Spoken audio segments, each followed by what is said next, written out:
सो देखो, बेसिकली आज एक क्वेश्चन लेके आया हूँ। टू सम का है, लीड कोड का क्वेश्चन नंबर है, प्रॉब्लम नंबर 1 ही है ये लीड कोड का। तो इसमें बेसिकली देखो, मैं तुम्हें यहाँ से दिखा देता हूँ कि यहाँ पे लिखा है 2, 7, 11 और 15। ठीक है, ये एक एरे है।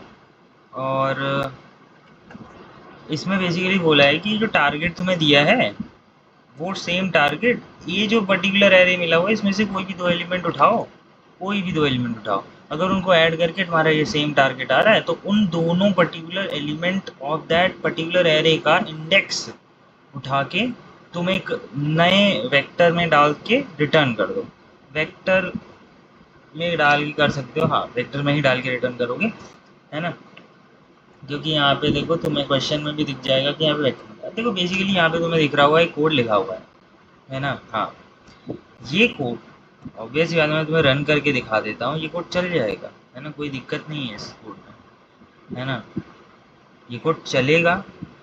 यहाँ पे देखो ध्यान से, मेमोरी में बहुत अच्छा कोड है, क्योंकि मेमोरी में अच्छा कोड इसीलिए है क्योंकि इसमें कोई एक्स्ट्रा बहुत ज़्यादा स्पेस का यूज़ है ना।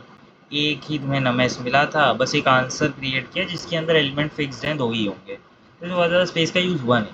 लेकिन तुम रन टाइम कॉम्प्लेक्सिटी देखो, इसकी रन टाइम इसका कितना कम है, मतलब कितने कम लोगों को बीट कर पाया है, यही बता रहा है कि कितने ज़्यादा है इसका रन टाइम। 150 मिली सेकेंड इसका रन टाइम है।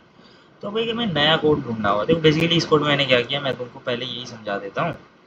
इस कोड में हमने यही किया है कि एक एलिमेंट पकड़ो, ये 2, जो कि तुम्हारा पहला एरे जो ये दिख रहा है, पहला लूप जो ये दिख रहा है, वो डिसाइड करेगा कि तुमने इसका पहला एलिमेंट उठाया, और इसके आगे जितने भी एलिमेंट है वो एक एक करके एक एक करके एक एक करके चेक करते जाओ। इसको ऐड करके मिल रहा है, या अगले वाले को ऐड करके 211 को ऐड करके मिल रहा है, 215 को नहीं मिल रहा है तो 2 को बढ़ा दो, आगे 7 पे चले जाओ, फिर 7 के आगे इतने एलिमेंट्स हैं उनको ऐड करो, करके हो जाएगा। अब तुम कहोगे कि यार नहीं, 7 के पीछे वाले एलिमेंट्स को ऐड भी तो करना रह गया, तुम हर बार जिस पे जा रहे हो उसके आगे से ही क्यों ट्रैवर्स कर रहे हो। तो बात ये है कि तुम पीछे से कर सकते हो ट्रैवर्स, लेकिन दिक्कत क्या होगी, फालतू चीज़ है। फालतू चीज़ इसलिए है क्योंकि 2 और 7, तुम चाहे 2 और 7 को ऐड करो, चाहे 7 और 2 को ऐड करो, एक ही बात है। और 2 7 तो तभी ऐड हो गए थे जब तुम 2 पे थे, तो जब तुम 7 पे आओगे तो वापस से 2 को ऐड करके कोई मतलब नहीं है। आंसर 9 तब भी देगा, आंसर 9 तब भी देगा। अब देखो इसमें आंसर 9 पहले ही मिल जा रहा है तो पहले ही 0 1 है, लेकिन 3 to 4 में तुम जैसा देख रहे हो 2 और 4 को ऐड करो। अब मैं 3 से अगर चालू करूँगा तो 3 + 2 करके देखूंगा, 3 + 4 करके देखूंगा, ठीक है। फिर जब 2 पे आए तो तुम्हें 2 + 3 करके देखने की कोई ज़रूरत नहीं है, क्योंकि तुम 3 + 2 ऑलरेडी कर चुके हो, है ना। आंसर सेम आएगा, ट्रैवर्सल बढ़ाओगे तो कोई मतलब नहीं है, जस्ट लीव इट। बस ऐसे ही करा, देखो 2 लूप चलाया, चेक करके देखा कि nums i plus nums j अगर टारगेट के बराबर है तो दोनों एलिमेंट्स के इंडेक्सेस को हमने पुश कर दिया, आंसर वेक्टर में क्रिएट किया तो आंसर को रिटर्न करते। बहुत बेसिक और सिंपल सा कोड है, लेकिन अब हम इसको नहीं यूज़ करेंगे। हमें रन टाइम कॉम्प्लेक्सिटी कम करना है, हमें बीगो ऑफ एन में सॉल्व करना है, ना कि बीगो ऑफ एन स्क्वायर में सॉल्व करना है। Let's start. तो बेसिक सी बात है इसमें। अब बात ये है ना, जैसे ही तुम स्पेस को कम करने की कोशिश करोगे तो टाइम कॉम्प्लेक्सिटी बढ़ेगी, टाइम को कम करने की कोशिश करोगे तो स्पेस कॉम्प्लेक्सिटी बढ़ेगी। तो अब मैं जो अगला कोड ये बता रहा हूँ ये बेसिकली स्पेस तो लेगा, क्योंकि मैं मैप का यूज़ करने वाला हूँ। यस, मैं मैप का यूज़ करने वाला हूँ, और इसमें बहुत बेसिक सी बात है, तुम्हारा स्पेस लेगा ही लेगा, ठीक है, लेकिन टाइम कॉम्प्लेक्सिटी ज़रूर कम होगी क्योंकि एक ही लूप लगता है। कैसे, मैं तुम्हें बताता हूँ। देखो सबसे पहले एक अनऑर्डर्ड मैप बना लो, है ना, ORDERED अनऑर्डर्ड मैप तुम बनाओगे जो कि इंट का होगा और उसका नाम रख दोगे, ठीक है। अब देखो बेसिकली मैं करने क्या वाला हूँ, मैं तुमको ब्लूप्रिंट दे देता हूँ।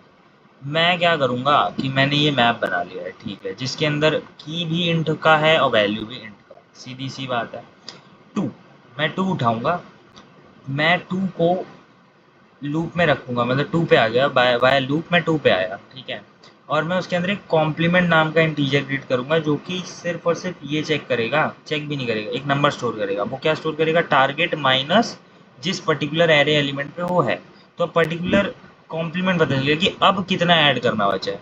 फिर मैं तुम्हें एक मैप का सर्च पर्टिकुलरली मैप की सर्चिंग लगाऊंगा, वो ये मैप में चेक करेगा क्या जो कॉम्प्लीमेंट है वो अभी भी मेरे पास है क्या, वो मेरे पास प्रेजेंट है मैप में।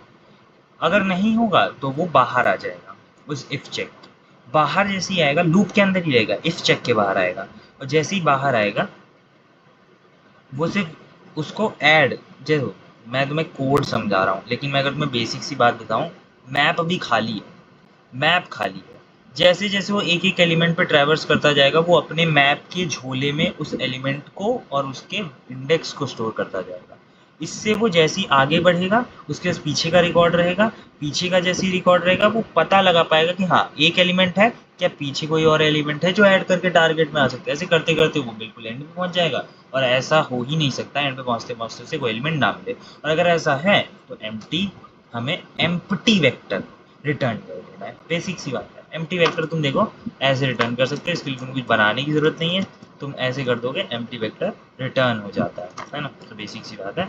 अब देखो, अब हमें लूप चलाना है, फॉर, जो कि बेसिक लूप होता है एंड आई इक्वल्स टू 0, है ना, i is less than nums dot size and i plus plus, ठीक है। अब तुम्हें क्या करना है, तुम्हें इंट कॉम्प्लीमेंट नाम का इंटीजर, मतलब एक डेटा टाइप इंटीजर है, कॉम्प्लीमेंट नाम का वेरिएबल है, बनाना है ना।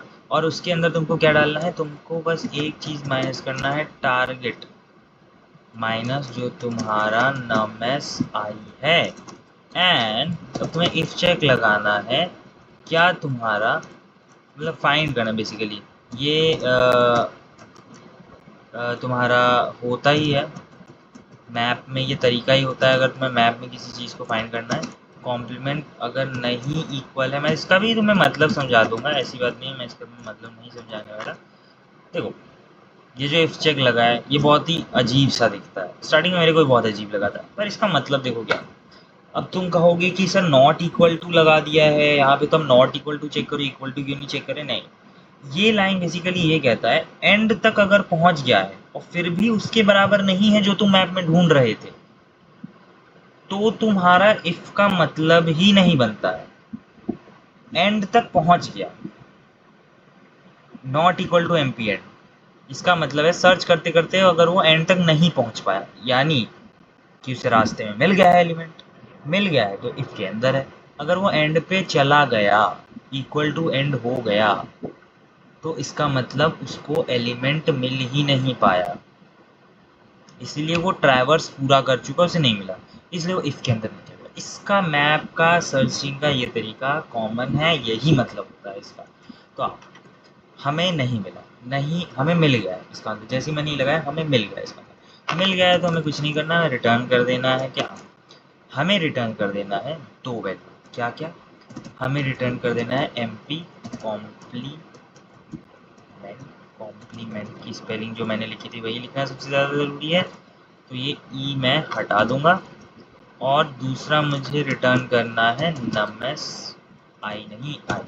आप बोलोगे सर जी ये एम पी कॉम्प्लीमेंट क्या है, देखो मैं तुम्हें यही बता दे रहा हूँ। ये देखो, मैं जैसे ही कोई भी मैप लिखता हूँ इसके अंदर होती है वैल्यू, और ये होता है की के बराबर, ठीक है। ये चीज़ तुम याद रखना कि मैं जो इसके अंदर लिखता हूँ वो होती है वैल्यू, और जो मैं इसके बाहर लिखता हूँ वो होती है की। अब यहाँ पे मैं तुम्हें ये बता देता हूँ, यहाँ पे मैप वैल्यू में मेरा है एलिमेंट, वैल्यू में मेरा एलिमेंट है, और की जगह मेरा इंडेक्स, ठीक है।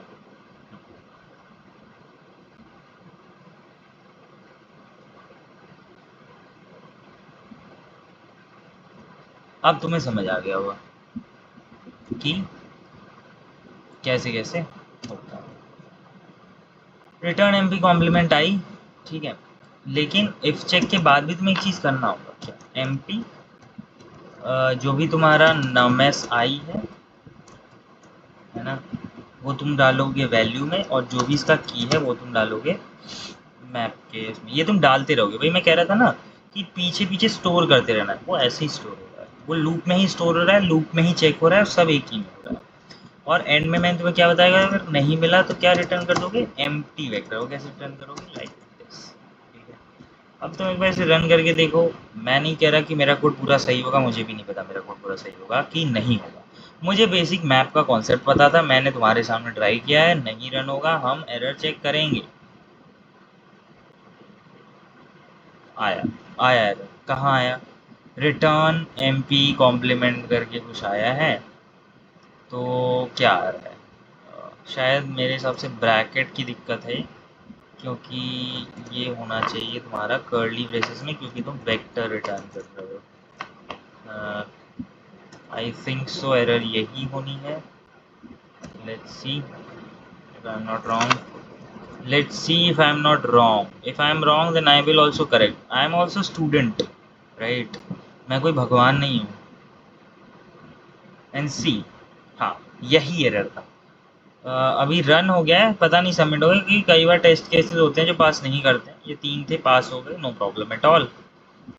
सी पास हुआ। अब तुम एक चीज़ देखो, अब तुम एक चीज़ देखो, रन टाइम क्या है? 0 मिली सेकेंड। पिछले वाले में मैंने रन टाइम क्या दिखाया था तुम्हें? 150 मिली सेकेंड। अंतर देख रहे हो? यही है। और साथ में मैंने तुम्हें बोला था मेमोरी स्पेस का जो है घाटा तो हम लोग को होना ही है। स्पेस में देखो 15 MB पे आ गए हम लोग। इससे पिछले वाले पे कम था, मतलब मैंने ध्यान नहीं दिया, पर हाँ परसेंटेज मेरे को याद है अराउंड 78 एंड 80 के अराउंड थी। तो अच्छा खासा स्पेस हम बचा रहे थे। मैंने कहा था होगा ही होगा। रन टाइम कॉम्प्लेक्सिटी हमने काफ़ी अच्छे से हटाई। लूप एक हटा दिया, कॉम्प्लेक्सिटी बिग ऑफ एन में आ गई। तो क्या ही बात है। तो एक बार आप इस कोड को रिव्यू कर लेना, है ना? इसमें देख लो, बहुत छोटा सा कोड है। मैं इसका स्क्रीनशॉट तो ऐसा कुछ नहीं लेने को बोलूँगा। मैंने तुमको समझा दिया है कि मैप का क्या यूज़ है इसमें। मैंने समझा दिया कि यहाँ पे जो सर्चिंग है उसका क्या यूज़ है। मैंने ये समझा दिया कि तुमको अगर नहीं मिला तो क्या रिटर्न करना है ना? यही क्यों रिटर्न करना है? क्योंकि यहाँ वेक्टर इंट में हमें रिटर्न टाइप दिया हुआ है, तो वही रिटर्न करना होगा। और एक ही लूप में रिटर्न करना होगा, ये भी बता दिया है। कैसे रन टाइम इसका कम हुआ, ये भी बता दिया। कैसे स्पेस टाइम इसका बढ़ गया, ये भी बता दिया। तो बस दैट्स ऑल। बहुत ज़्यादा इसमें डिस्कशन करने वाली चीज़ नहीं है, सिंपल सा कोड है। आप लीड कोड की जर्नी अपनी जब भी चालू करेंगे तो आपको 1 पे यही वाला क्वेश्चन मिलेगा। तो आप ट्राई करें, पहले आप ब्रूट फोर्स से ट्राई करें, अपना दिमाग लगाएं, जो कर सकते हैं वो करें। अगर आपको ब्रूट फोर्स आ जाता है तो दूसरा काम ऑप्टिमल अप्रोच की तरफ जाया करें। ब्रूट फोर्स में क्वेश्चन करके ना रुकें, ठीक है? क्योंकि कोई भी कंपनी कोई भी इंटरव्यू में आपसे ब्रूट फोर्स नहीं पूछता है। हाँ, वो स्टार्ट ब्रूट फोर्स से करेगा, लेकिन the second chance you will be given to explain your code will be for, वो कहाँ से होगा? वो ऑप्टिमल अप्रोच ही पूछेगा आपसे, ठीक है? वो ऑप्टिमल अप्रोच ही पूछेगा। तो ऑप्टिमल भी आपको जानना बहुत ज़रूरी है, ठीक है? Thank you. बहुत ज़्यादा वीडियो बड़ी नहीं करते हैं, 10-13 मिनट बहुत हो गया है।